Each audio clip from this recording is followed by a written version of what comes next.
everybody, and welcome to another episode of the Roland Rock Podcast. I'm your host, Rocky McVeigh, and I'm here with my co-host, Roland Robinson. Hey, everybody. And we're back for another cast. I think this is episode 21, I believe. Last week was episode 20. So we moved on up. Moving on up. But this week, as you see, it's just two of us. It's just the Roland Rock Podcast this week and nobody else. Back to the way it originally was. We're like, fuck all you guys, leave. Or maybe it was just like nobody would join us this week. Actually, That's more likely. I asked multiple people and everybody's like, no. Fuck you, nerds. Either they didn't want to do what our theme is tonight, or they weren't able to because they had to work. So yeah, I'm surprised Mikey didn't join us. Yeah, he had to work. That's why he didn't join us. Otherwise, Nah. But speaking of that, our theme for tonight is Star Trek, and maybe I should say our theme for the night is two grumpy bastards complain about something they like that they're pissed off about what they've done with it. This is going to be a very old man on the porch yelling at kids episode. Maybe that's the real theme. Two grumpy men bitching about the nerd shit. Sounds legit. We're not neckbeards, though, so fuck you guys. My beard is well groomed. Mine's not well groomed, but it's not. Mine is actually too groomed, but hey. Okay, so I'll get started. I'll say a few things that I want to say about Star Trek. I've been watching Star Trek since I can remember. I do not remember not watching Star Trek, actually. I have no idea the first time I watched it. I'm gonna start out by saying just a little something about my favorite, because my favorite is Star Trek VI, The Undiscovered Country.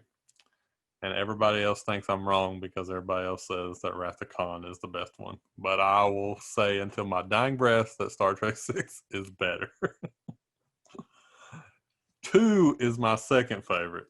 6 is like, but I will even say that Star Trek VI is leaps and bounds ahead of 2 in my scale of how much better I think it is than 2. And then any of the rest of them, period. I mean,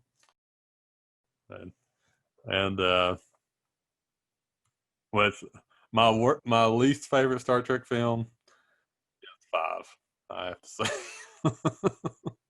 But 5 brought us such compelling questions. Just like, what does God need with a starship? To go places. I mean, obviously. What else do you need a starship for? But I'll also I want to say another controversial subject that I have on Star Trek. Star Trek Voyager is my favorite Star Trek series. By leaps and bounds with it, too. I think it's much better than all the rest of them. Probably the original series would be number 2. And even though I love Star Trek Next Generation, it would be number 3. And mostly because it has like 2 good episodes a season and like 20 other ones that are trash. Except for random seasons. There's random seasons that's like great. And then there's like 6 seasons that are just random trash. So I don't know. It's just not, it's not consistent. I guess I'll say that. I will agree with you on that. I am a big fan of TNG, but it is not consistent at all. Yeah, it's not a consistent series, and I cannot like say it's better of a series compared to other ones just because it's so inconsistent. Like you'll watch one good episode, and then the next week you're like, this is the most boring fucking thing I've ever watched in my life. And that's the way it was, like the whole series. But that's my little Star Trek history for me. I will say, I just want to throw this out here because we're going to be talking about all the reboot stuff and everything too. I do like the reboots, except for when they tried to remake Khan. They did a bad job of remaking Khan, but all the rest of them are good though. I really did like all the rest of them. Carlos Montalban's pec. That was a lot of pecs to fill. Have we discussed the plastic pet conspiracy theory on the I, podcast? I want to say we did, but we can get to that in a few moments. Okay. Well, I'll let you go. Take it away. So, all right. So, as far as I can remember, just like you, I've always watched Star Trek. My love of Star Trek, I used to watch the cartoons here and there. If anyone remembers the Star Trek animated series, which was still cool because they actually got the legit voice, the legit actors to voice most of the roles. You know, I just want to go throw this out here because this is something I just found out because I hadn't remembered it, but I watched it recently. The holodeck from from TNG. It's not called the holodeck in it, but the original holodeck idea. The first time it's ever seen is in Star Trek the animated series.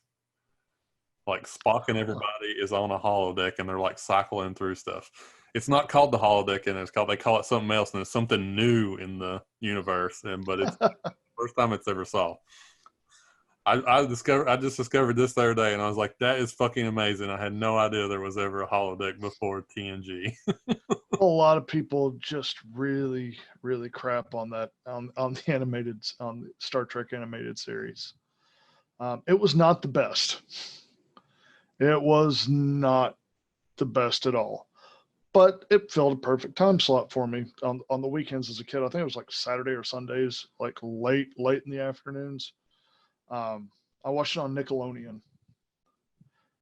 For anybody that remembers back when they had a lot of cartoons. Anyhow, so I watched a lot of the original series as well. So growing up,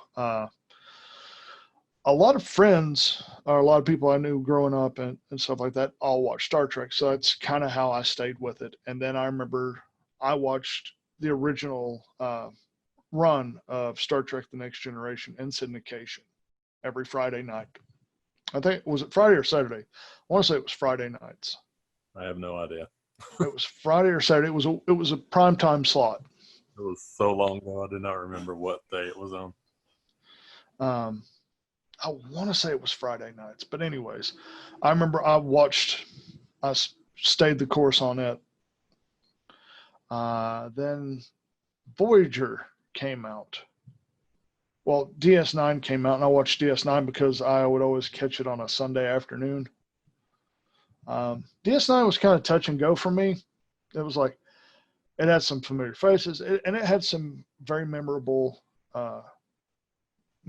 parts. And I like DS9 as a sci-fi show, although I think I already drew conclusion to it in Bab 5 in one of our science fiction episodes. It's a rip off of Bad 5. There's no doubt. Yeah.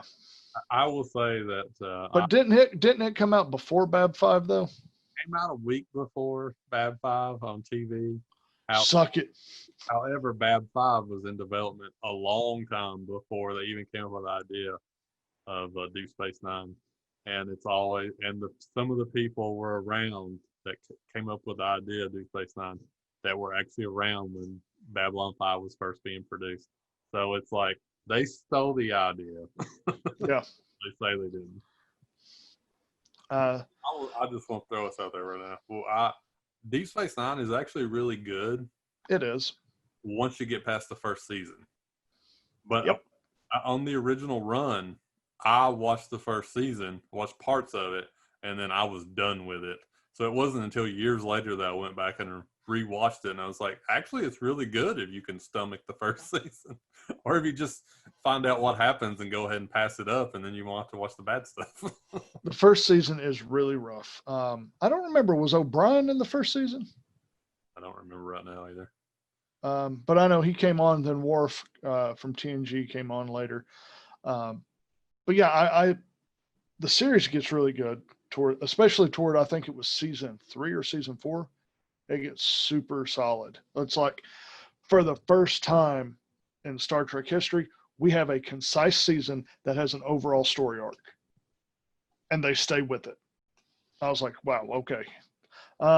Voyager was really good. I didn't give Voyager a lot of chance. I liked Kate Mulgrew as the captain, but I kind of didn't care much for her crew. Oh, you didn't? I didn't. I always liked all the crew too. I love the Doctor. I do not like Neelix. I did not like his character at all. Well, I can see not liking Neelix, but yeah, if you don't like the Doctor, there's something wrong with you. Yeah, the Doctor was freaking amazing. Like I know everybody like puts the best character like as 7 of 9, but It was the Doctor. He made that show. Doctor is the best character on the show. Kate Mulgrew is actually one of my favorite captains. I thought she was an amazing captain. So the way I guess I would have to rank my movies, and I will, shocking enough, my favorite film is Star Trek II.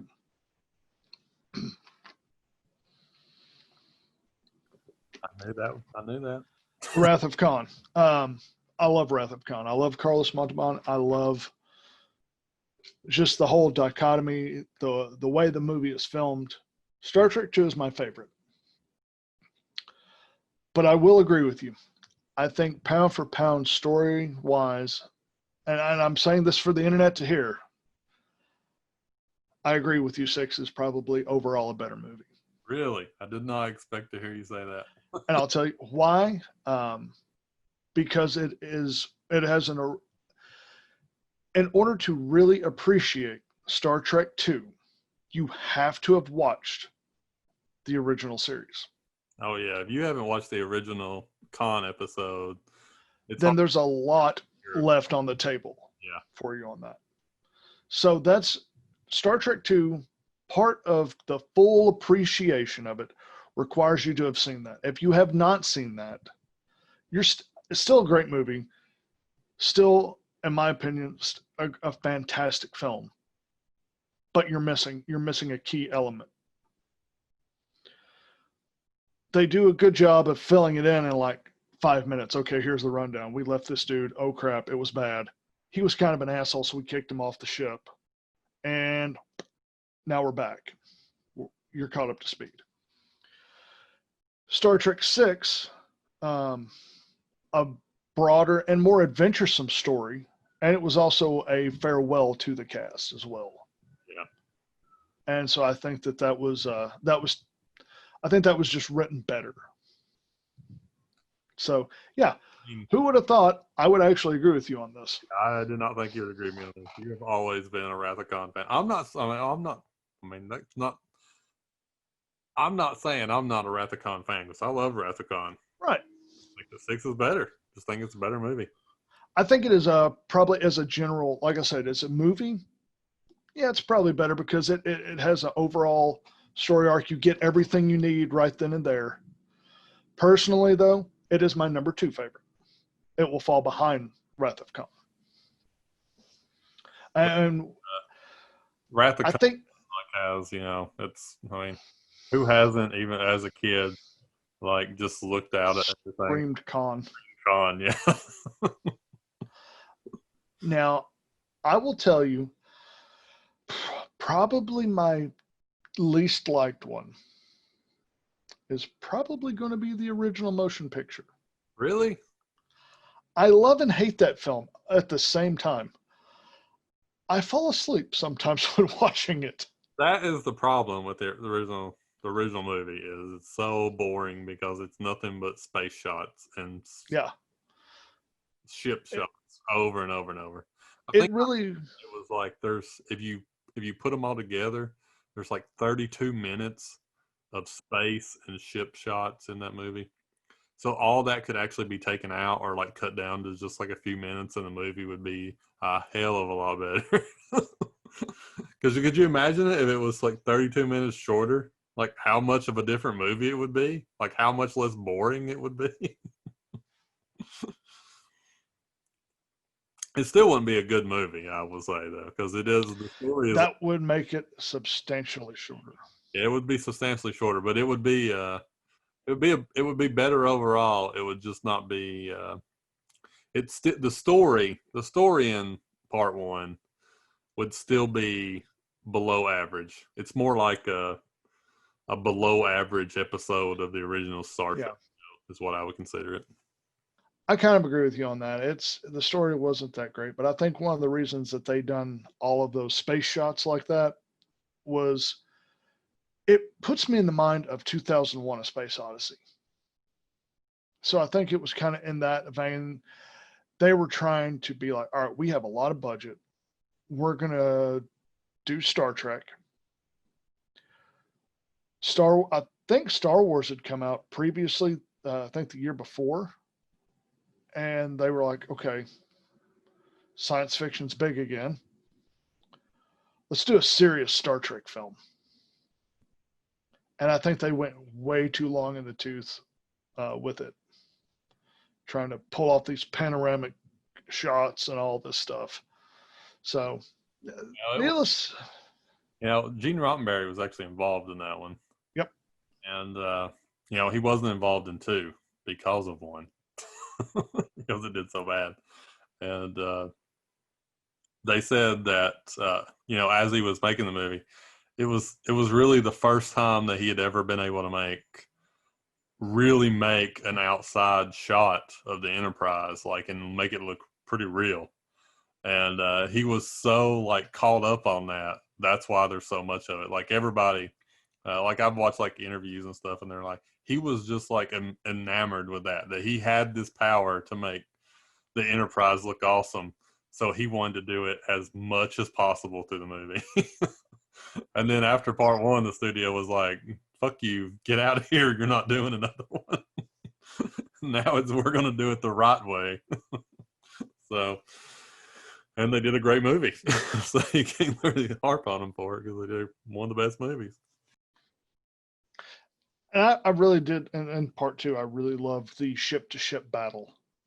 That was amazing to me, watching that. And that's one of the things I also like about 6, the game of cat and mouse. Yeah. But that's enough of the movies. It's a shame that the TNG cast didn't have a better movie than First Contact. I will say that First Contact is probably my third favorite movie of all the movies. Yep. It's amazing. I don't know if it's just sad that they didn't have the rest of them wasn't as good as First Contact. Because it was even, you always have the even number, odd number thing that everybody says about Star Trek movies. And it is kind of held pretty well, except for Next Generation, which had one really good movie and a lot of stinkers. Insurrection's not horrible, but it's just boring. It's just an average episode of The Next Generation, elongated. They just made an episode longer, and it's just a boring movie. It's not horrible to watch, but it's just not a good watch either. I think Nemesis is about the same. If it wasn't for Data dying and Nemesis, it wouldn't really have anything going for it either. It'd just be another boring, longer episode. It's just that ending gets you because they kill Data at the end. So that's kind of my rundown of the movies. I would say the way, as far as the series would go, I'm always gonna love the hokey,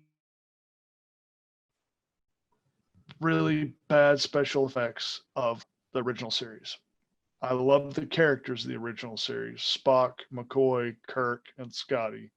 Those are my boys.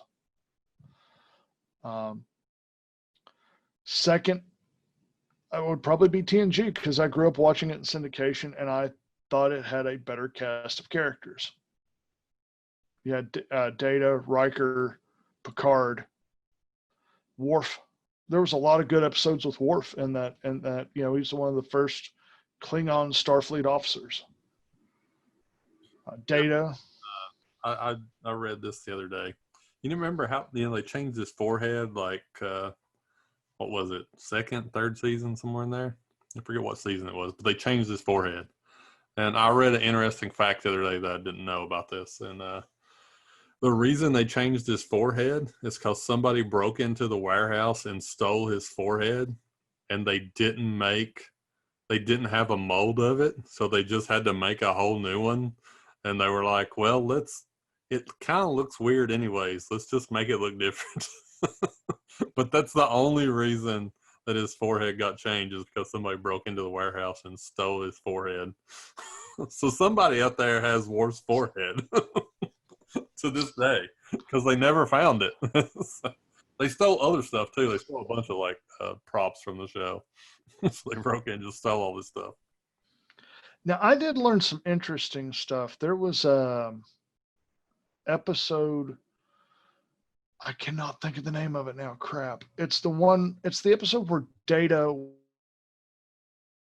was captured and like the collector, and he considered a part of his collection.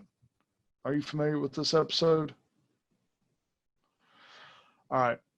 The original guy that's the alien in that show, there was a different cut of that film for the first half, or not the first half of that episode.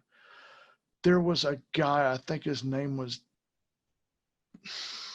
Robert or David Broderick, or not, Rappaport. David Rappaport, I think was his name. He was he had a dwarfism, and so he was really short guy, and he had been in a bunch of stuff. So he was in that episode doing everything. Episode apparently was going great. This is according to Brent Spiner. They had finished filming the first half of the series, that episode, on a Friday. And they're like, oh yeah, we'll see you on Monday to finish up. Monday never came for that dude. I don't know what happened over the weekend. Dude killed himself.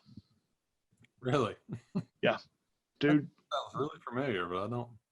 Yeah, he had shot himself, so they had to reshoot the entire episode with a new actor. I'm surprised they didn't just like make them just cut it in the middle and just change actors. I could see them doing that, especially on that series.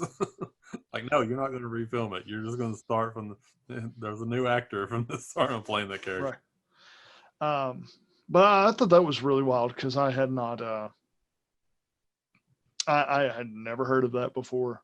But there's a lot of footage out on YouTube of those scenes, back and forth of the scenes in that show. So, and I have a real big affection for all. I have a soft spot in my heart for all the Trek TV shows. I did not watch Enterprise a whole hell of a lot. Now that's another one we didn't. One of us mentioned was Enterprise. We haven't mentioned Scott Bakula as the captain. I like Enterprise. It's another one that has the Deep Space Nine type of thing going for it. Season 1 was god awful, but then after season 1, it kind of picked up and it got a lot better as the series went on. But season 1 was awful. But I actually stuck that one through, and originally, and I watched it. And it was because of Scott Bakula being in it, because, I mean, fucking Quantum Leap. I mean, shit. I love Scott Bakula when it was coming out. So I stuck with it, and I got past the first season, and then it started getting good. But then I didn't get to watch the rest of the series until, well, I watched I'm not sure. Maybe I watched to the 3rd season. I don't remember. But I didn't get to watch it anymore because I moved to Kentucky, and there was no fucking Paramount Network in Kentucky where I lived, so I could no longer watch it. Because I lived in Indiana until then, and we had Paramount Network, and then I moved to Kentucky, and nope, there's just no way to watch it, period. So then it wasn't until years later when it was on, I don't know, Netflix or something, wherever it was, I finally got to finish it. But it was still good. I still like the show. It's just its characters, I will say its characters just don't hold up to the other series. compared to like even like Voyager. Voyager's characters are just way better than Enterprise character, with the exception of the dog. I mean, if you don't like the dog, fuck you. There's a dog on a fucking starship, and that makes that ship better. There should be dogs. And he's the best dog. He's a beagle. He is. He's a beagle.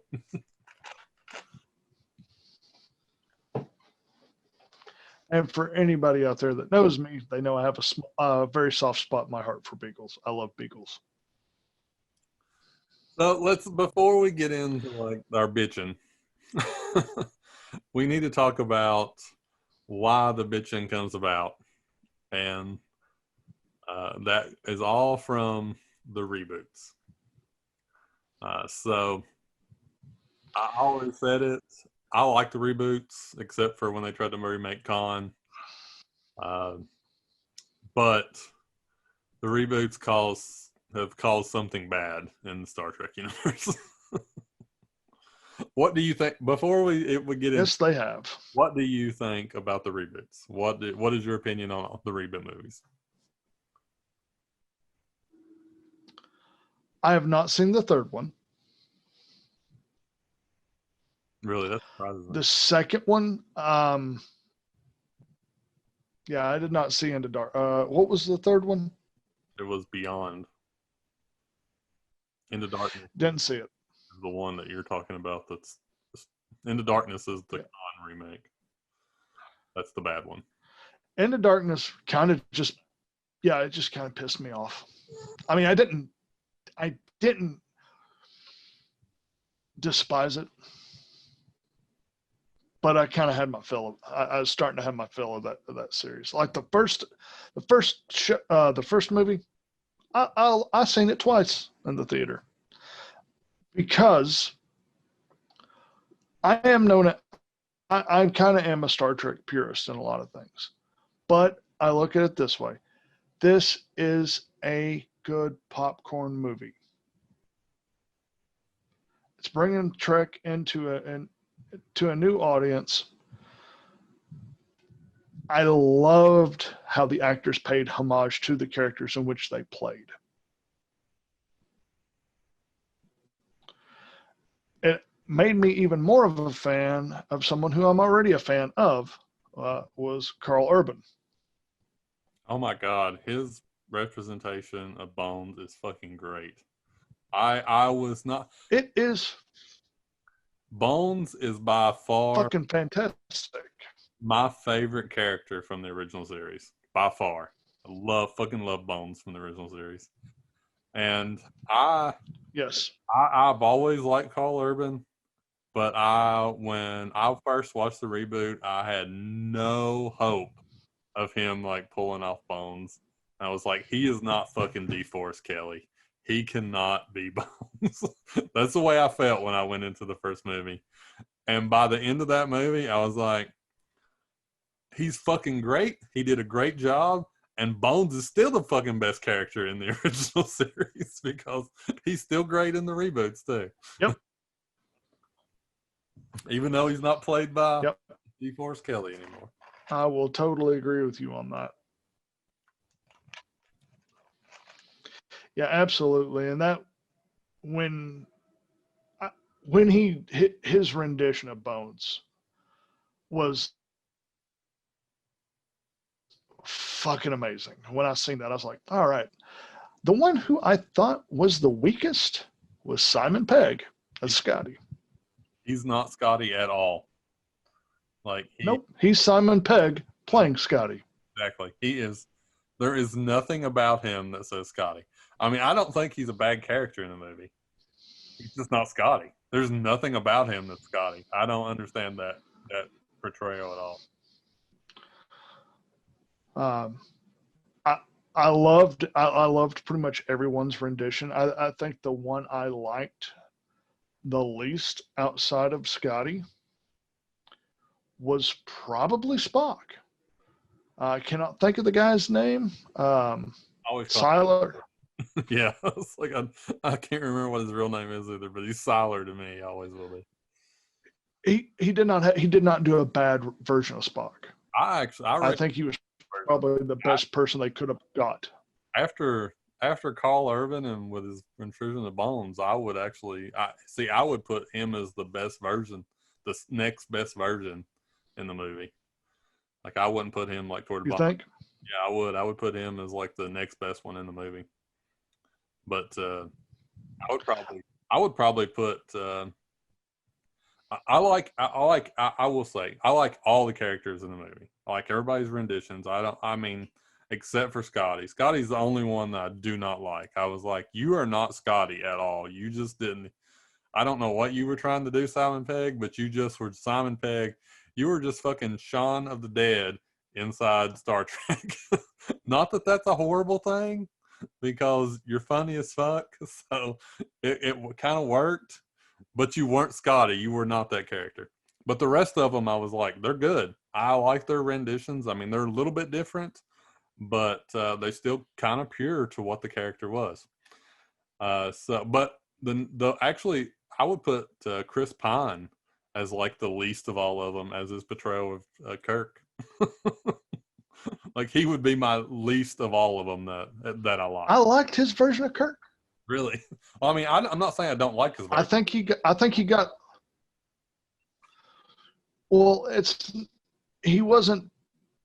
You kind of have to be careful when you're portraying Shatner, because Shatner had really bad pauses, kind of like he would pause, and the overacting.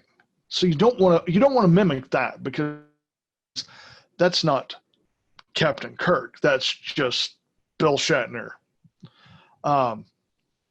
So I think one of the things you have to watch some of his subtle nuances with the way his mannerisms are. And when I started picking up on that, I was like, dude, good job. But anyways, so yes, overall, I loved the first film. Now, there are a few things that I really had problems with. One is the size of the Enterprise. The Enterprise was way too fucking huge. Enterprise was not that fucking big in the show. Holy shit. Well, and this is going to be a lot of nerd nitpicking, by the way. Let's go ahead and get into this, because this is what's bringing us into this is one of the things. What you're talking about now is one of the things of why what we're going to go into about everything else happened. So let's just go ahead and say it right now. So there was a licensing issue between CBS and Paramount, and that's what led to everything that we're going to talk about now. And the ship, the reason it's so much bigger is due to those licensing arrangements. So in order to, they had to, and this is all about toys, by the way. This is the only thing this revolves around. Because fucking toys ruined Star Trek.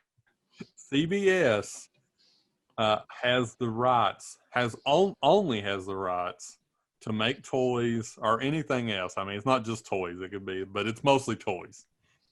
Has the rights to make toys for Star Trek. Nobody else does. Paramount, of course, was the one that made Star Trek for all these years. But because of all these deals, they wanted Star Trek back, and then they made the reboots with Bad Robot and J.J. Abrams. But they wanted the right to make toys, so they had to make deals with CBS to get rights. But CBS wouldn't give them the rights to make toys based upon the original series or any of the original series. So any of the original canon. So what they had to do was they had to make an arrangement with CBS that they would change at least 25% of every single thing in the movies, in the reboots. So 25% of everything has to be different for them to make a toy out of it. And that's why you have a ship that's way fucking bigger compared to the original Enterprise. Because that was their 25% way of making it different from the original Enterprise. So they could sell a new Enterprise toy and not have to give all the money to CBS and keep some of it. That's only the first thing. Everything had to be different. So, like, you notice the uniforms, they're not a solid color. They got the texture in it with the metal Starfleet symbol on it. That was the 25% of the uniforms they had to change. Like every single thing in the movie, if they wanted to sell a toy from it, had to be 25% different than the original show. So if there's anything in the movie that is exactly the same as the original show, CBS got all the money from that if they made toys off of it. And the one thing they did that was exactly the same as the original series was, remember the scene where they got the tribbles in it? They it's just a random scene. They just show it for a second, just as like an homage, but it's exactly the same as the original tribbles. Well, they started selling tribbles. Paramount and Bad Robot got none of that money. CBS got it all because it was exactly the same as the original show. And that's where this whole thing comes from, is the 25%. Fucking ridiculous. It's all to do with toys. Like normally, normally we've had whole episodes about nothing but TV shows based upon toys. So we're like toy fans here. We're not going Yeah. But the toys kind of destroyed a lot of Star Trek recently. God damn. All right. So, yeah, I couldn't have said it better. That fucking toys have caused the great divide with Star Trek. So we have the Kelvin timeline, is what it's called, and that is what all the new Trek is from.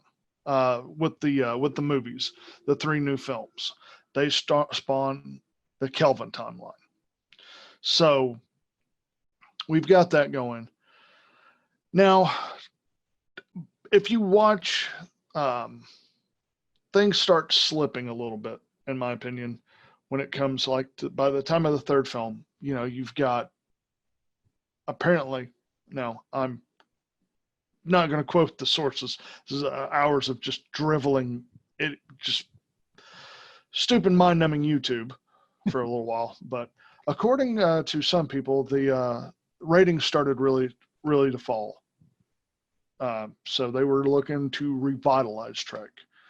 So that's when they started coming up. CBS started coming up with the idea for all access, not all access, but Discovery, Star Trek Discovery, and launching it through CBS All Access. Okay, so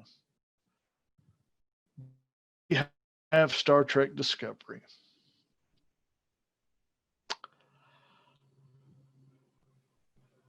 You want to start, because I think you're probably going to be a little nicer about it than I am. So I have not watched all Discovery because I cannot get into it as much. Although I keep on trying to give it a chance because it's not bad. I'm not going to say I hate the show. Okay,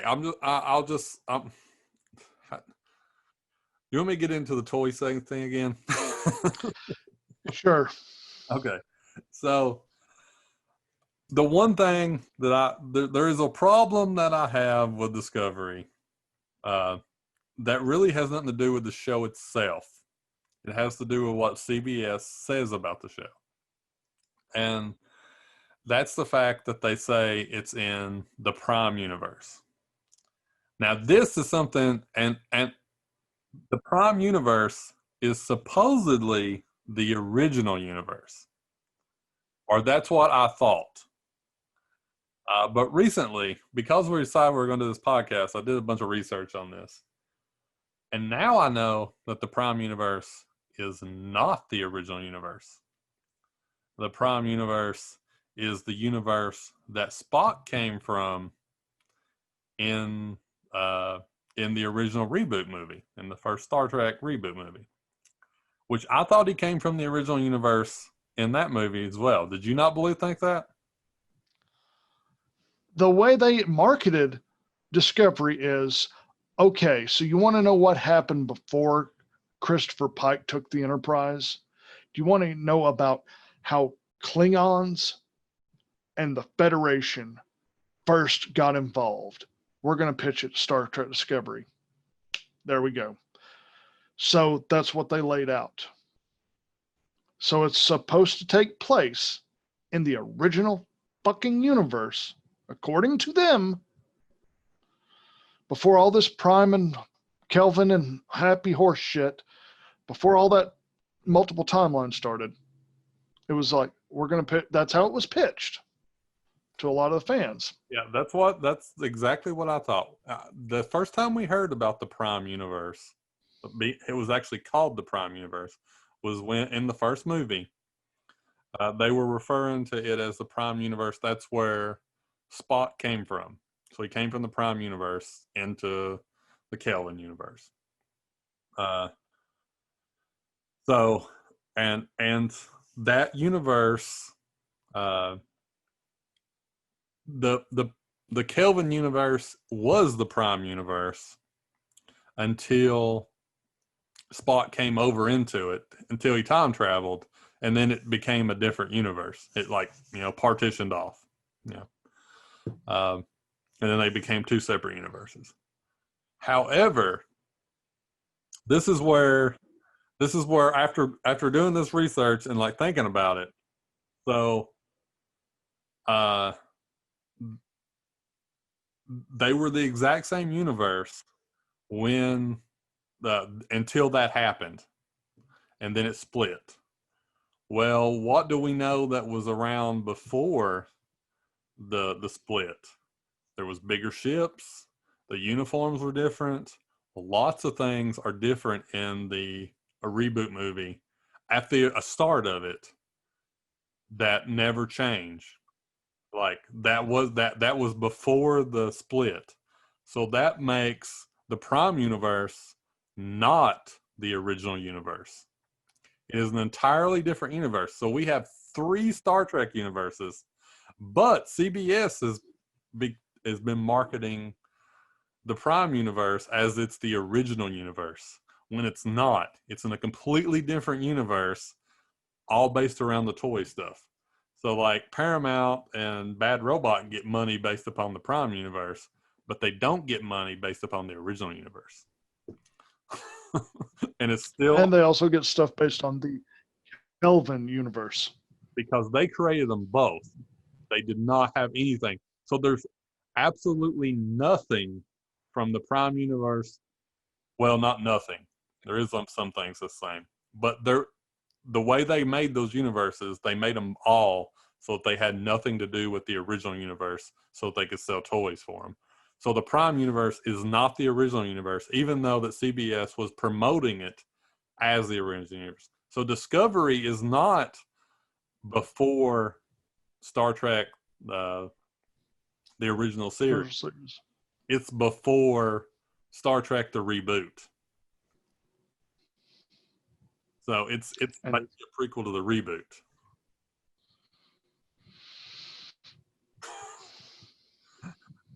Wow. See, that's a bunch of bullshit that you have to go into that long of fucking detail to explain away the reason something sucks ass. Now, see, I'm like, I can't go with you on this. I don't think it sucks ass. It's not great. I don't think it's a great series. It would be an okay series if it wasn't called Star Trek. If it had nothing to do with Trek, I would probably like it a lot more. Because what if they told you? I fucking cannot stand horseshoeing stuff. What if they told you straight out that it was a different universe? What if they didn't market it as the original universe? If they'd like said this is like a prequel to the Kelvin universe, or they're saying it's the Prime universe, but it would be, since it's a prequel to Captain Pike, it's actually a prequel to both the Kelvin and the Prime universes. It's actually, they're saying it's in the Prime universe, but it has to be, because they didn't split until Spock came back. It has to be a prequel to both. I wouldn't hate it as bad. I wouldn't feel kind of just like it's trying to be jammed down my throat as, oh, this is good. This is the Star Trek you're going to like. I wouldn't, I still wouldn't care for it that much. And it's just because of the nuances of the way the Federation is, and just the way the story arc and the writing is the big bitch fit I have, because there's a lot of stuff that goes on in that show I just generally don't care for. Well, I agree with that. Like, and I tried. I Have you watched it all? Have you watched both seasons? Or have you just watched like part of the first season like I did? Because I didn't watch all the first season. I admit it. I watched like halfway through the first season and I couldn't get into it. And part of it had to do with me thinking like, this ain't the original series. I don't give a shit what they say. This has nothing to do with the original series. And part of it was that, but part of it was just like you said, I didn't like it. It was another to me it was like another like Deep Space Nine. I just didn't like the first season, so I didn't watch it. I just quit watching it like partial way through, and so that's the way I felt about it. But it also, I may have finished it if I knew that it wasn't the originals universe. It was a different universe.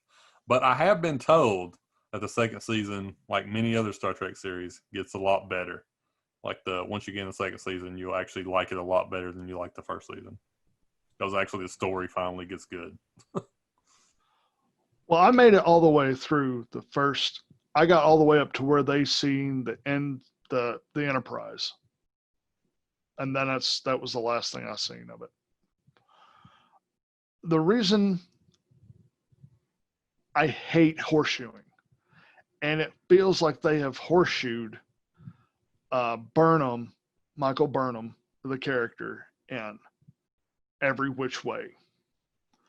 I genuinely don't like her character.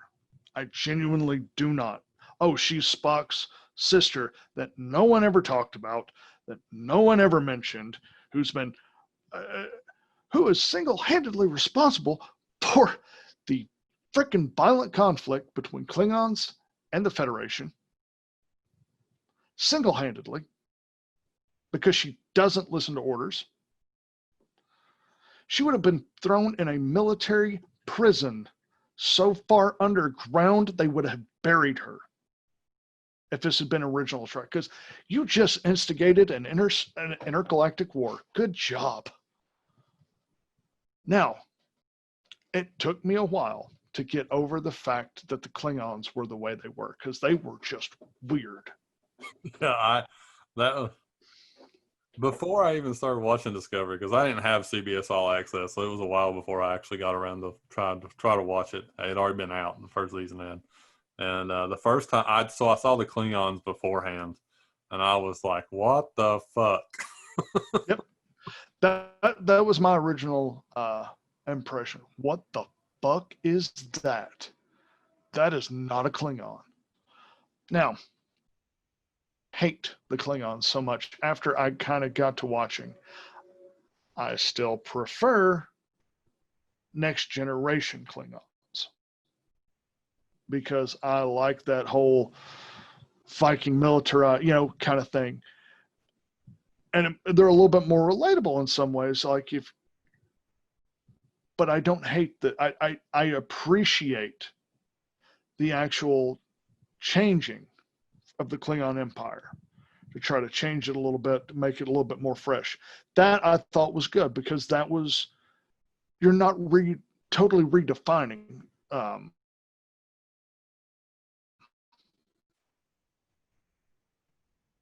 not totally the Klingons, in my opinion. The way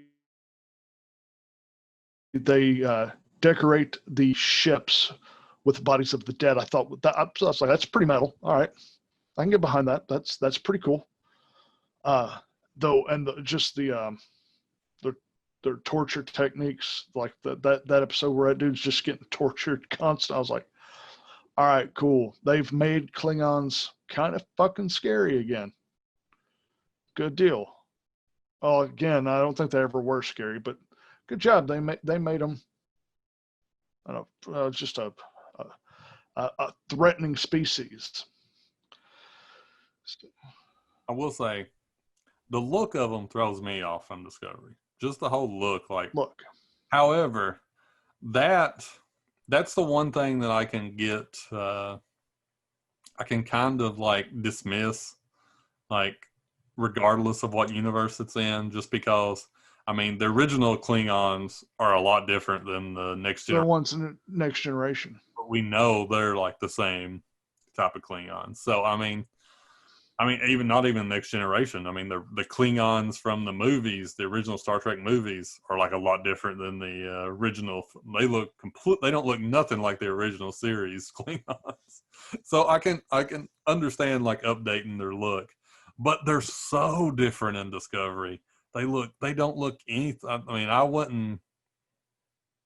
We've seen the way they look for so long now since the '80s, and then you change them that much. It's just like it's like off-putting is the way. When the first time I saw it, I was like, they're just off-putting. Even and what really gets me, and this confuses me actually, because we saw Klingons in the reboots, and the Klingon in the reboot movies, they look different. They look quite a bit different too compared to what they look like in their next generation or the original series.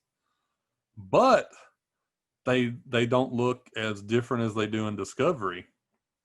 And so now that we know the Prime universe is, the split universe, shouldn't they look exactly the same as they do in the reboots? And they don't.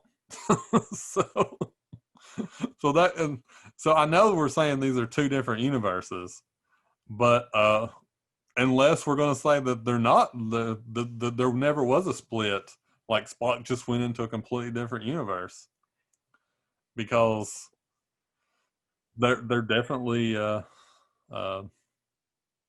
if I mean they took it they made the Kelvin universe as if it was that universe, and it split when Spock and the Romulans, I forget what his name was, came into their universe. That's when it split. Was it Nero? Was that his name? I think that's what it was. Yeah, you're right, Nero. So that was supposed to be the split. But now, when you look at the Klingons from the reboots and the Klingons from Discovery, it makes you think maybe it was never like a split. It was Spock and Nero just went out of one universe and into a Another. completely different dimension. So instead of being a split timeline, it actually just another dimension it went into. Oh, there you go. Now, see, that I'm all right with. Because I generally don't care for time travel a lot. But anyways, so the whole thing, I also don't like the fucking tardigrade. The space water horse thing, or water bear. I don't like any of that crap. It infuriates me, because, and this is why I'm like, this has to be CBS. This can't be the start. Okay, this can't. This has to be a different universe, because you have how many years before Next Generation would this have taken place? It's got to be at least 150 or more. At least probably about 200 years at least. Probably is. It's like, what is it? But like, I think it's 100 years between the end of TNG Star Trek or the and yeah, so yeah, it's got so yeah, it's probably like 200 years. Yeah, because McCoy is like 100 and something in the first episode of TNG. yeah. Because he's in the first episode walking the ship of the Enterprise. So the thing is, you have Voyager, who is 150 light years out of the Delta Quadrant. Was it the Delta Quadrant they were in? Since you're the... I believe it was. Yeah, I believe they were in the Delta Quadrant. Yeah. So it's 100. They were 150 years off course. Now, if Discovery was around and the Federation knew of Discovery, you go, that's an easy fix. Fuck it. Yeah, the whole what is it called? What's that drive? Stop. Uh, The fucking plot hole drive. That's fuck that thing. I don't know. I could not think of it. It's like I want to say Snopes. It's not Snopes, but it's something close to that. But yeah, that whole drive, we can just instantly go anywhere that we want to go at any moment, is fucking crazy. Now, like we do have to give a disclaimer there though, because neither one of us has watched season 2, so we don't really know what happens with that. Well, I'm just saying, like, the end of that, they're not able to use it. And so maybe like at some point in season 2, or even like in the upcoming season 3, it's decided that this drive is not a viable use, that we're just done with it. So we can't say for certain what's going to happen yet with that drive. But so far, it's like the main plot driver to like every episode, or it was in season 1. So All right. So there's a couple of other nuances that I don't like. It's the way that the Federation is being portrayed in a lot of things. Like we had the next Star Trek original series. Mankind has overcome so much petty crap. They've ascended almost to a new level of peace, harmony, and understanding in Star Trek. And it seems like a lot of the new Trek just we're wiping it away. This is a Star Trek for your kids. This is gritty Star Trek. extra. Fuck you. Stop it. Yeah, with 2 X's. Well, I know you really enjoy that part of Trek, but I don't agree with that at all. Like, You know, no, I don't agree with that. Even looking back at the old ones, like, and I think they've went into it, like, especially in First Contact, with like the whole like between Picard and I forget what her name is, but the woman that comes from the 21st century, like how like Picard like says they're like these evolved people, but he's just as angry and bitter and bitchy as everybody else that exists in the 21st century. And like, and then even going back to the original Trek, I mean, how many times, like, how many times in an episode does fucking uh uh shit, I want to say Picard, Kirk, like break all the, Kirk. yeah, how many times does he fucking how many, like, there's one prime directive and he breaks it every fucking episode. I don't think that humans are like perfect, like like they portray at all. Well, And I I'm don't not. I don't I'm think not going to say that they're. or I don't think humanity or the Federation is like that either. I think it's just it's what they portray themselves as, but that's nothing like they really are. And like I think First Contact is one of the first times that you really see that they're not that way.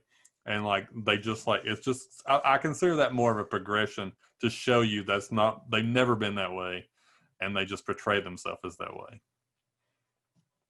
It's sort of like the whole like Vulcan thing.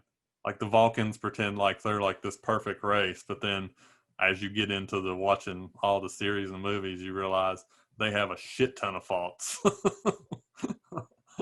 And they Okay, I'll give you that. so uh but I do understand what you're saying. The whole like humanity and the Federation came together to create something better than what we are, is what you're saying. I just don't think that's the way it really.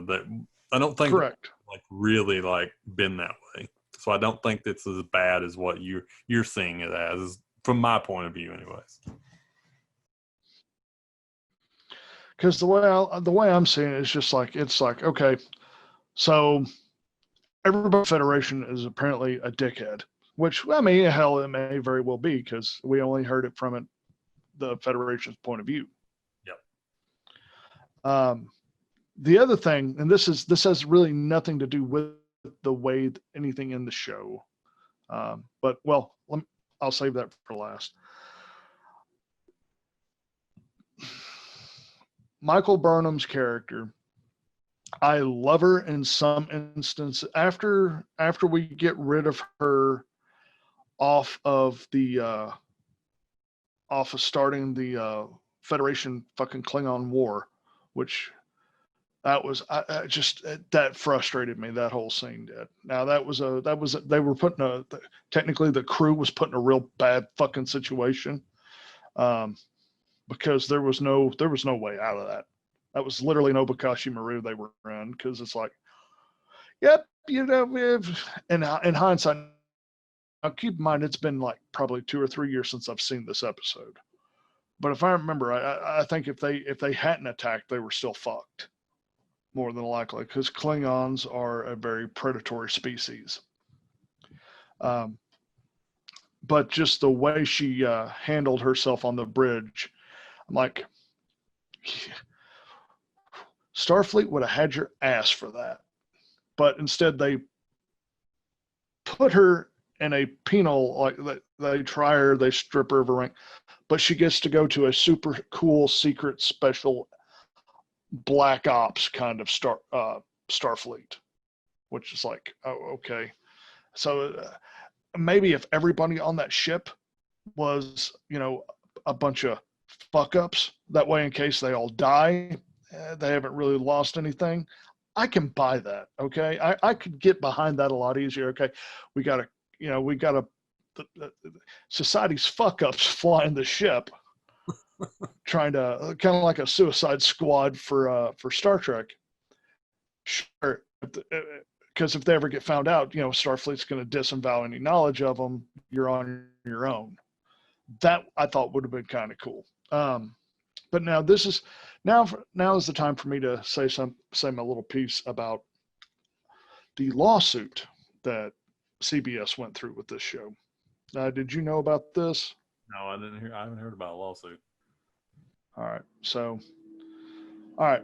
Before I talk about the lawsuit, I will say that a lot of the other characters are very interesting. Saru is a very interesting character. I don't want to totally feel like I just want to just diarrhea dump all over everything. It's just a lot of the way they wrote Michael Burnham to kind of hate and be a renegade against everything just kind of rubbed me the wrong way for a Star Trek TV show. When I get a chance, I am planning on trying to give the new season a try. But I do want to talk about the lawsuit that was pending with Discovery. So, for those of you who don't know, there was a lawsuit filed against CBS. Let's see if I can find it here. It was filed shortly after it had come out. It was they had plagiarized a video game, actually, called Tardigrades, I think was the name of the game. It was actually out on Steam, and the guy had been more or less documenting his game. And it seems that somebody at CBS, when they were writing for the new Star Trek, seen all of this and decided to work it into a TV show. That's what is being claimed. Now, of course, CBS is like, no, not at all. I'm actually looking it up right now, and this I hadn't heard about. So the tardigrade, and it's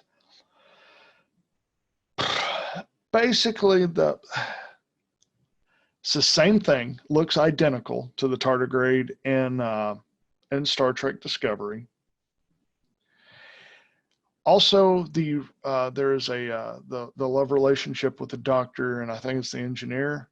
That's something that mirrors in the actual game as well. And The whole pulling through wormholes, I think, was another thing. But as of August the 17th, 2020, Star Trek Discovery defeats copyright lawsuit over the tardigrades. Only proving, because I actually am fully on with this dude, because he shows documented proof of, this is when I came up with this. This is when I posted this. But kids, if you have enough monies and lawyers, it doesn't matter if you're right or wrong, because if you have enough lawyers, you're always right. That is the way it kind of works in this country. So literally CPS looked at him and went, yeah, nah, that's no, just nah.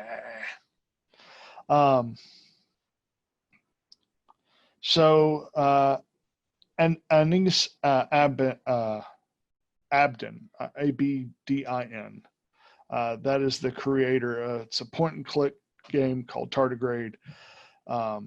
And he's been in an ongoing legal battle with CBS over the discovery. He initially sued for stealing plot lines and characters from the Tardigrade game and incorporating them into Star Trek Discovery. And if you guys look that up, there's plenty of stuff out there on it. Go look it up. Just a simple Google search will bring up all that stuff. So I just thought that was really interesting. But I followed some of it, and I'm like, holy crap, that's a real compelling case, because the dude's got all the stuff documented.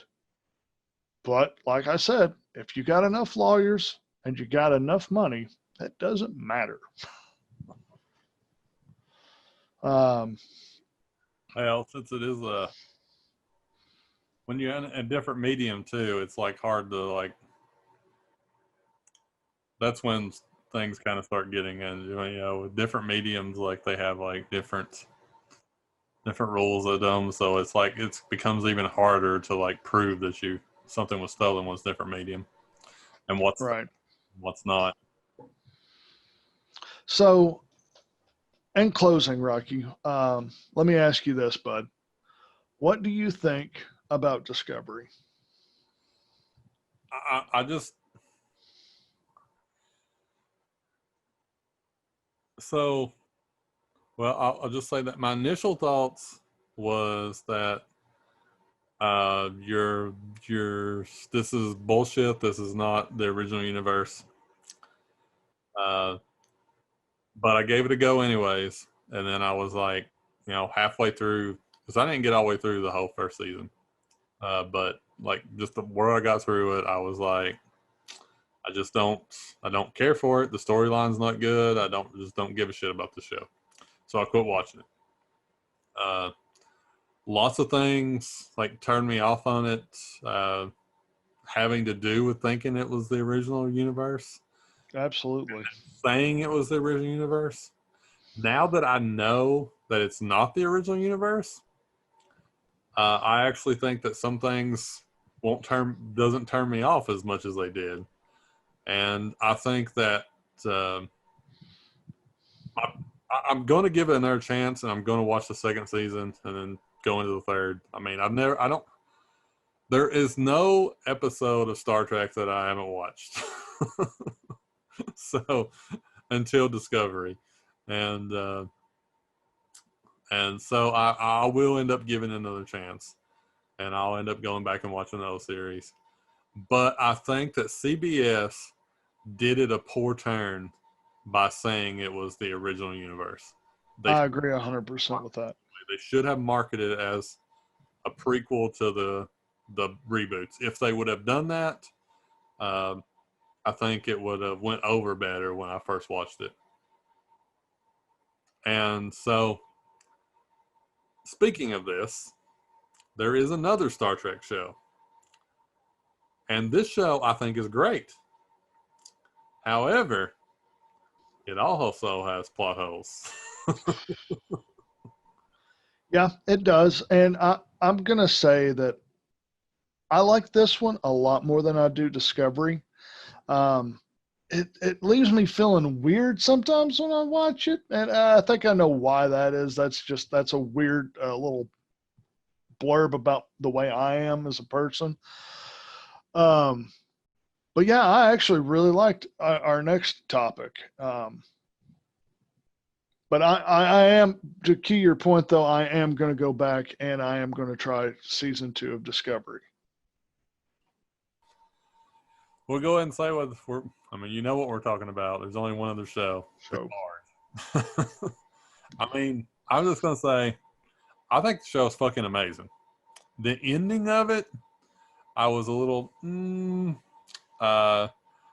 that I hated it, didn't hate it at all. I like the ending. It just felt a little weird at the end, and I was like, what are they gonna go from here?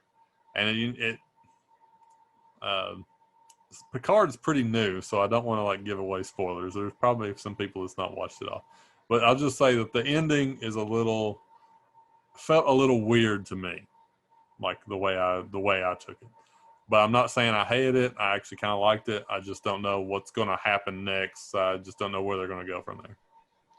I'm going to say I agree with you on that. It's a pretty solid show. We both really enjoyed the show. I do know that when it was coming out. I watched it as soon as it came out every week. Like, yep. The day it came out, I watched it every night that day. So it's a great show, but it also is done as it's the original universe. Like, there's no marketing that doesn't say this is basically a straight up sequel to the Next Generation. However, there's a lot of plot holes that we've seen throughout this. And as we've been talking about the toys and everything today, we know for a fact, based upon what happens, the whole opening of the show and what happened led up to Picard's like outing of Starfleet, that this show takes place in the Prime universe. Has to. It definitely does, because we straight up talk about the supernova. I mean, it's all like based upon what happened that started the Kelvin universe. So that means that this is not part of the original universe. Picard is a continuation of the same universe that Discovery is part of.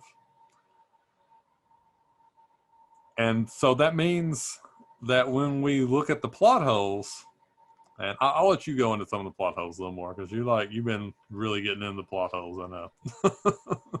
Yeah, so all right, so first things first. Well, let me just say this before you go into it.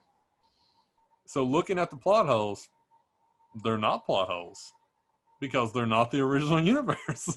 Now that is if it's not the same universe. Now, if it is the same universe, if you were trying to say that this is a continuation of TNG, if you were trying to say, okay, TNG happened, now this is happening, there are massive plot holes. One is being, the Romulans detest synthetics, or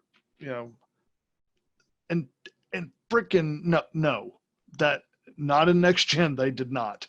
No, at all. It was never a part of their character. It just like all of a sudden came up in Picard. Yeah, at all. They were great. They were all about it. And TNG, if they were fascinated with Data. The Dr. AI program, they were fascinated with that, because I want to say there was an episode where the Romulans were on. Wasn't the Romulans on Voyager at one point? Were they on Voyager, or were they on? What was it? I want to say they incurred the Dr. AI program at one point. Yeah, they were on the ship with the Dr. AI program. Was it? I'm not sure it was Voyager though. And they were fascinated with that thing. But if you're going by the tenets of Picard, they would be absolutely against it, and they would hate it, which was not the case. What was some of the other stuff? the technology seemed a little off to me. But that way, in the way I do actually rationalize this, so it doesn't bother me, is like how, like some of the gritty, and like when I was saying, how everything's just kind of like gritty, and the world doesn't feel like Star Trek. It's because it's not Starfleet. This is how the real world is outside of Starfleet. Yeah. That's how I take it. But one of the other ones was the Borg graveyard, right? How they write. Spoiler alert, I'm going to go into a few little things. So, spoiler alert, full on, but I'm not going to give any kind of like big things away. The Borg cube they find. How they say, oh, well, the collective totally wrote these guys off. Up until this point, everything that's been established in Star Trek goes a polar opposite against that, because they even state the Borg will come back after any spare drone is left on its own. They will go back and get that drone. They will also, any Borg that has been shut down, we'll say, because technically, are they really alive? They're cyborgs things. They've been deactivated or shut down. They will go harvest the parts from that Borg. Yeah. They don't fucking do it. Screw it. So that was a big thing. Yeah, I will say, like, you had the episode that they like straight up like talk about, and that's the episode where you meet what's his name? Hugh. Like, when you meet him and you meet the rest of them, in those episodes, you were like straight up like they wanted to go back to Collective, and the Collective would come get them if they could contact them. Yep. But this is a whole fucking Borg ship. They could definitely contact the Collective. So why did they not come? Why did the Collective just be like, we don't give a shit about you? It's a whole cube. Piss on it. So yeah, I agree with you on that. And there were a couple of other issues. Apparently, in Picard, people don't use replicators anymore. That's something. Maybe that's a Starfleet only thing, or in Synthahol. Apparently, and I know I am nerd nitpicking with this, but damn it, I am a Star Trek nerd. Synthahol is the main alcoholic drink in Star Trek. It can get you buzzed, but you can power through it. It doesn't get you floored like normal alcohol does. And Picard, no one has ever heard of Synthahol, apparently, because they are straight up drinking the good stuff. Yeah, they are. That one I'm going to give a pass on, though, because I'm thinking that's more or less a Starfleet thing. They straight up drink the good stuff in the original series and all those movies, too. Bones and Kirk ain't be drinking that fucking Synthahol shit. They guess they want their. They drink Romulan ale, which is actually technically illegal in the Federation due to its alcohol content.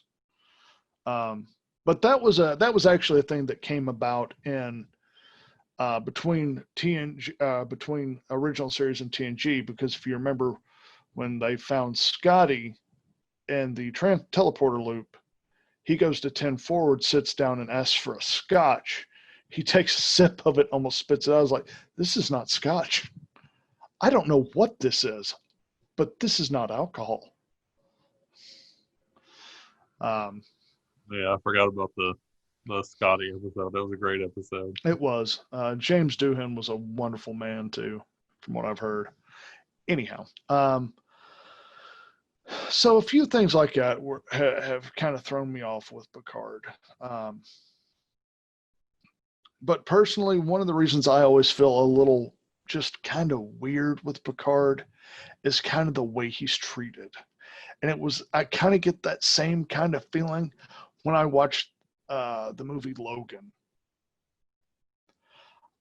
elderly abuse and like not respecting your elders really fucks with me. Really fucks with, and people just don't give a fuck about Picard, like in some of these episodes, and I'm like, you know who he is, right? So like it's kind of like, man, like, and the whole episodes, early episodes of TNG, where Starfleet precedented and said Data is his own species. If there are ever more than one, they will have to have their own right as a protected species under the Federation law. Well, guess that didn't happen. Because reasons. Plot reasons for the whole show, really. Plot device. So that was another kind of thing. It was just like, that was a really good episode too. Let's I will say, so what got this whole discussion started between me and Roland is we were talking about the plot holes in this show. And I brought up that I didn't think this was in the original universe, because I didn't. I mean, I've seen too much stuff, and I was like, I don't think it. I know they say it's in the original universe, but I don't think it is. And if it wasn't for this random conversation that me and Roland had about this, I would have never done all this research about this fucking and found out about the toys and the two universes that was created because of toys. And I'm just going to say that finding that out makes me happy, because I don't fucking like the fact that there's all these plot holes in Picard, because I really fucking like Picard. But I don't like the fact that they're like just randomly changing shit. Like, I've only watched fucking Star Trek my whole goddamn life. Don't change fundamental shit if you're not if it's part of the halfway through. It's like, if it's not part of the original universe, I don't care. Like, I like the reboots, and if you want to change stuff and say it's a different universe, go for it. I'm fine with it. But if you're going to say it's the real universe, don't fucking change shit.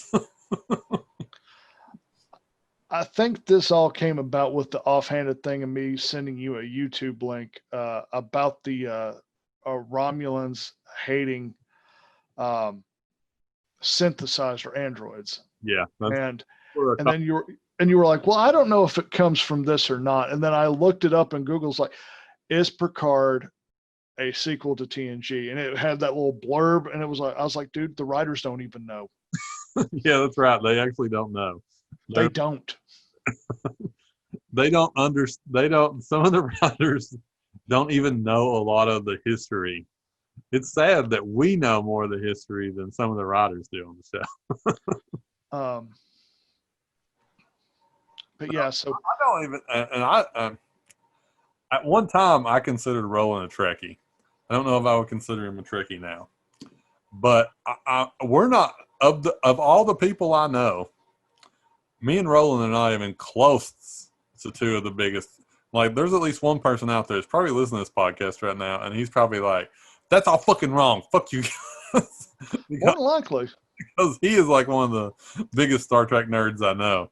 So he's probably like writing down every time we got something wrong in this episode and is going to send it to me.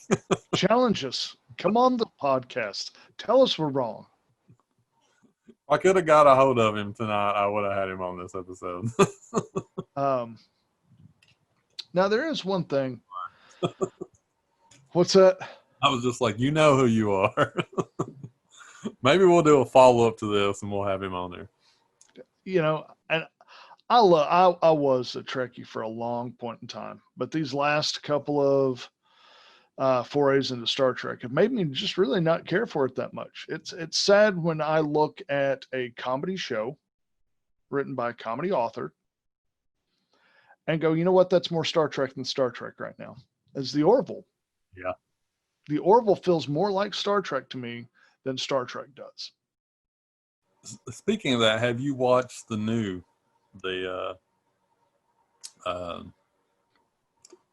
Below Decks? Dex? Yeah, I forgot the name of I it. have, I have not got a chance to see those now. I've only watched the first episode so far, and I plan on watching the rest of it. But so the first episode is really good. So it's kind of I mean, they're definitely like going for like this is in the Star Trek universe, but it's also kind of a parody of itself at the same time. So it's actually really good. I think you should give it a shot. And just because, and here's what I'm going to say. I guess as we probably need to start winding this down because I could probably keep going, but I love Picard. There's the plot holes in it were a mile and a half long. But dude, let me tell you, when Riker showed up, that pulled my heart. So I was like, yeah, that's my boy right there. He's all fat and doughy now, and it's just like me. And he likes food. So come on. How can you but no, seriously, what's I was Jonathan Frakes did get chubby in his seriously, he did get chubby in his older age. He did Uh, not. Speaking of that, he did not. Not speaking of anything in fact, but speaking of Jonathan Franks, he did not direct an episode of Picard, but they said he is going to direct some episodes in season two. in And season 2, yeah. Franks episodes of uh, TNG, Freaking good. yeah. So I'm really looking forward to his take on Picard. If I'm not mistaken, he directed First Contact too. Yeah, he did. So So I'm looking forward to his take on Picard, like how it'll go. I think it'll go well, actually. yeah. I love Picard. I'm wanting to watch season 2. I know a lot of people that are hating on Trek right now are also hating on Picard. There are a few things in Picard I was just like, I don't care for it, but overall, I watched that show like I was like, I think I was just like, I got to see the next episode. I think I was telling you at one point, hey, I got to see this next episode. I got to watch it. So that to me is a sign of good Trek, and I think ultimately it all comes down to character development for me. I'm willing to overlook plot holes and things like that if the story's good. If the plot hole or if the plot holes, you can sure you drive a Mack truck on. If you got good characters, if you got a compelling story, I can overlook those. And like I said, like I'm going to give due effort, and I will go back and try to watch Discovery. It's just that first season rubbed me so much the wrong way that I don't like it. I never will like it. I'm not saying that if you like it, you're wrong, but we're just not going to agree on it. And you know what? That's what makes life that's what makes life a wonderful thing. We can have extreme disagreements on this. I will never like Well, that at all. let's make a But pact right now all right, between me and you and the audience. So we'll both go back and finish out Discovery, and then watch. We both need to watch Below Decks. Watch the rest of it, or the first season, anyways. And then we'll come back. We'll come back and do a part two to this podcast. sounds good. I can deal with that. See what we say now. Now that we know the different universes. We know everything's going on. What do we think about Discovery now? And then hopefully they're better. I mean, I've been told that the season 2 is way better. So hopefully I'm not been lied to. Yeah, it's I'm actually going to look up something here while I'm talking to you. But yeah, I totally agree. I'm down to do that. But there is one thing that I would like to do a shout out on. And I think it may be one of the reasons why got such a piss poor taste in my mouth for Discovery is because they were working on Discovery when this Prelude to Axanar. Are you familiar with Prelude to Axanar, Rocky? No. Axanar is where the Klingons, and it was a battle between the Klingons and the Federation. That's when that was a big battle in Federation and Star Trek history. So there was a crowd-funded project. I think it was either Kickstarted or something, Kickstarted or crowd-funded. All these fans got together and donated a lot of money to some of these. This guy who wrote, he got up with some of the original Trek writers, if I'm not mistaken, some guys that wrote some stuff for the original series, and some directors and some actors all got together, and they done a thing called Prelude to Axanar. Since it wasn't funded by CBS, it got canned because they said it's, even though it is what's a non-profit thing, it kind of contradicts what we're working on. So they killed it. CBS actually stepped in and killed a Prelude to Axanar. If you funded it, you just got stomped. Candyman, what was his name? Tony Todd. Tony Todd's is in it. Really? He is one of the he is like the Starfleet admiral. Now you can look it up on YouTube. It was it's called Prelude to Axanar. 6 years ago, it went up, I think, like 6 or 7 years ago. It has got like 4.5 million views. It's a 21-minute documentary. It's you know how like History Channel does a documentary and they'll have people that'll talk about, you know, what they remember when they were in the battle and all that. So it's filmed in that style because it's in the archives of Federation. And they've actually got Star Trek actors. Some of the guys that played Klingons are playing the Klingons. Some of them are, one of the guys that was big at playing a Klingon, I want to say, in DS9 is playing a Federation officer in this. So yeah, if you get a chance, I suggest checking that out. Oh damn, there's some really big actors in this. Yeah, and it was crowdfunded and everything. Given the green, they were a go until CBS stepped in the last second and was like, "No, you ain't doing this."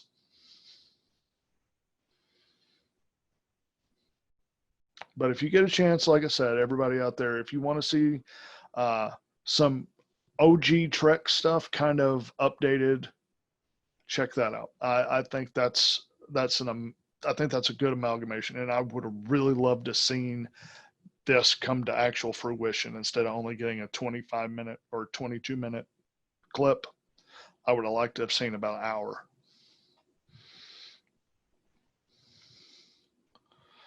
But other than that, yeah, I'll make a conscious effort to actually sit down and watch more Discovery and see and try to get through it. And one thing I'll say, in this day and age, as a nerd, it seems to be a lot of people like to hate on everything. You know, oh well, this isn't my stuff. I don't like this. It's crap. You know what? That's more power to you. But I'm getting, maybe it's because I'm getting old, but I try to find the good in everything. I really do. But like I said earlier tonight, I was full of piss and vinegar. I was in a freaking just foul mood, and I was ready to just rip Discovery's ass wide open over just how much I do not like it. But I will honestly give a conscious effort to try to come back and be like, you know what, it's not half bad. But if it's no better than the first season, I don't hold much hope. I may and I will watch it before I watch another episode of The Orville. So when I get into watching Discovery, I'm going to go through it and in a marathon.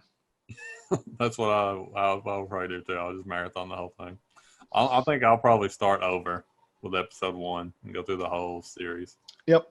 Which, I mean, season 3 is coming out sometime. I don't know when it's coming out, but I'm way behind. right now there's just season 1 and 2, but season 3 is on its way. I'm not exactly sure when it gets released, but there will be a season 3 soon too. Good deal. Well, I think for this week's episode, that'll finish us up for this topic. Yep.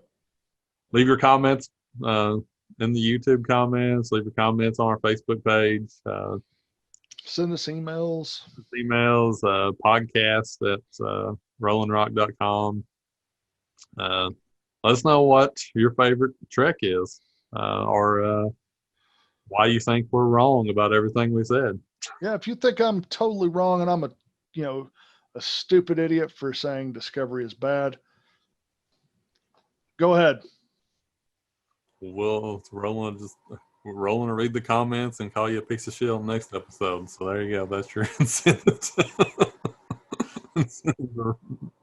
Put down what you think. But for me and my co-hosts, we're out for this week, guys. Have a good one.